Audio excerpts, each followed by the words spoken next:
and this is the platform of GAS, a mentor that helps you to find the solution of your problems related to various aspects of your life, like education, knowledge, career, personality, health, and lifestyle.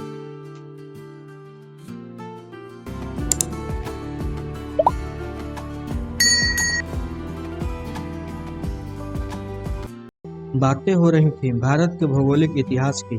इस श्रृंखला में हम प्रायद्वीपीय भारत की नदियों के बारे में चर्चा कर रहे थे। इस क्रम में हमने पिछले भाग में लूनी, नर्मदा और तापी नदियों के बारे में जाना था।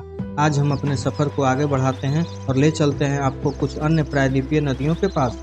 तो आइए सबसे पहले बात करते हैं महानदी के बारे में। महानदी छत्तीसगढ़ के रायपुर जिले के सिहावा के निकट से उत्पन्न होती है। इसके बाद यह उड़ीसा की ओर बहते हुए 851 किलोमीटर की दूरी तय करती है तथा अंततः बंगाल की खाड़ी में अपने जल का विसर्जन कर देती है।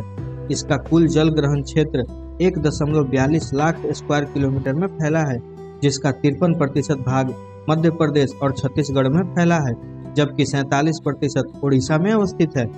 अगली महत्वपूर्ण नदी है गोदावरी, जिसे दक्षिण की गंगा के नाम से जाना जाता है।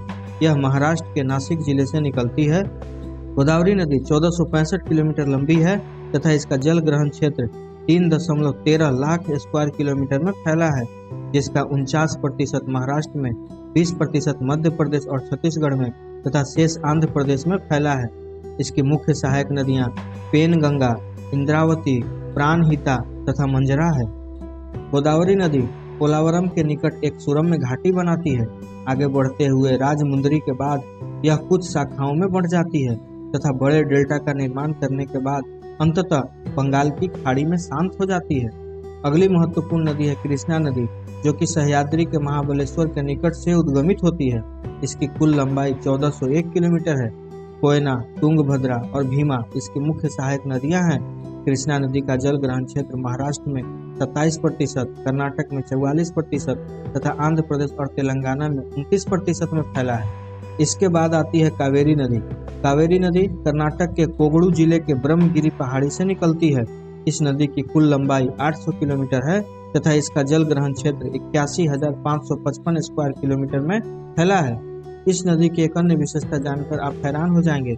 इसके ऊपरी जल ग्रहण क्षेत्र ग्रीष्म ऋतु में दक्षिण पश्चिम मानसून से जल प्राप्त करते हैं, तो वहीं निचली भाग शीत ऋतु में उत्तर पूर्व मानसून से जल प्राप्त करते हैं, जिस कारण कावेरी नदी के जल में अन्य प्रायद्वीपीय नदी की अपेक्षा कम उतार चढ़ाव देखने को मिलता है।